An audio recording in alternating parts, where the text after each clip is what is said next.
দেশের বিচার ব্যবস্থা ও গণতন্ত্র ধ্বংসের অন্যতম কারিগর সাবেক প্রধান বিচারপতি এবিএম খায়রুল হক আগস্টের পট পরিবর্তনের পর থেকে লাপাত্তা রয়েছেন তিনি। পরিবার থেকে কিছু বলা হচ্ছে না। সাবেক এ বিচারপতি অবস্থান নিয়ে ধোঁয়াশা যেন কাটছেই না।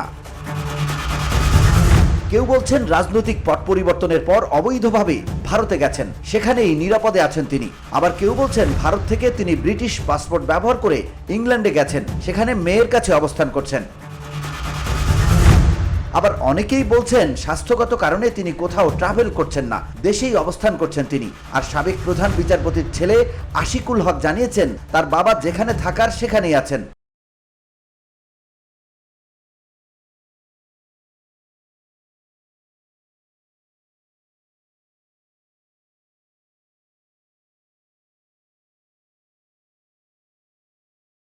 এ বিষয়ে একজন গোয়েন্দা কর্মকর্তা বলেন, খায়রুল হকের অবস্থানের বিষয়ে বেশ কয়েক ধরনের তথ্য রয়েছে।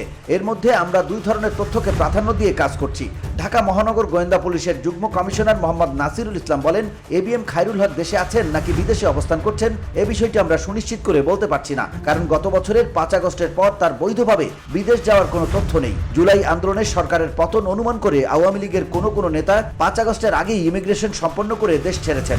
মহিউদ্দিন খান আলমগীর দেশ ছেড়েছেন 1 আগস্ট। তার মতো অনেকেই 5 আগস্টের আগে দেশ ছেড়েছেন, কিন্তু খায়রুল হকের ক্ষেত্রে 5 আগস্টের আগ মুহূর্ত বা এর পরে দেশ ছাড়ার কোনো তথ্য নেই।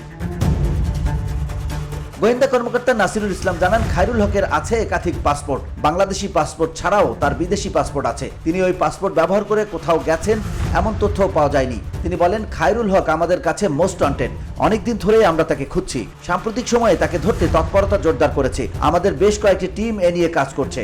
তাকে পেলেই আইনের আওতায় নিয়ে আসা হবে।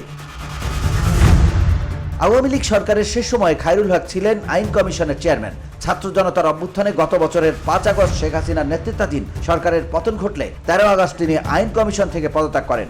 এরপর তাকে আর প্রকাশ্যে দেখা যায়নি। বিচারাঙ্গনে তুমুলভাবে আলোচিত সমালোচিত এই বিচারপতির বেশ কয়েকটি রায় চরম বিতর্ক সৃষ্টি করেছিল। তিনি নিজে আওয়ামী আমলে নানাভাবে সুবিধাপ্রাপ্ত হয়েছেন। তাকে প্রধান বিচারপতি করা হয়েছিল কয়েকজন জ্যেষ্ঠ বিচারপতিকে ডিঙিয়ে। প্রধান বিচারপতি থাকাকালে ত্রাণ তহবিলের টাকায় নিজের চিকিৎসা করে সমালোচিত হয়েছিলেন তিনি। অবসর নেওয়ার কয়েকদিন আগে তিনি ত্রয়োদশ সংশোধনী মামলায় তত্ত্বাবধায়ক সরকার ব্যবস্থা বাতিল করেন। এতে দেশের রাজনৈতিক সংঘাতের পথ উন্মুক্ত হয়, পাশাপাশি শেখ হাসিনার ভোট ডাকাতির চূড়ান্ত সুযোগ তৈরি হয়। VOD Bangla news desk.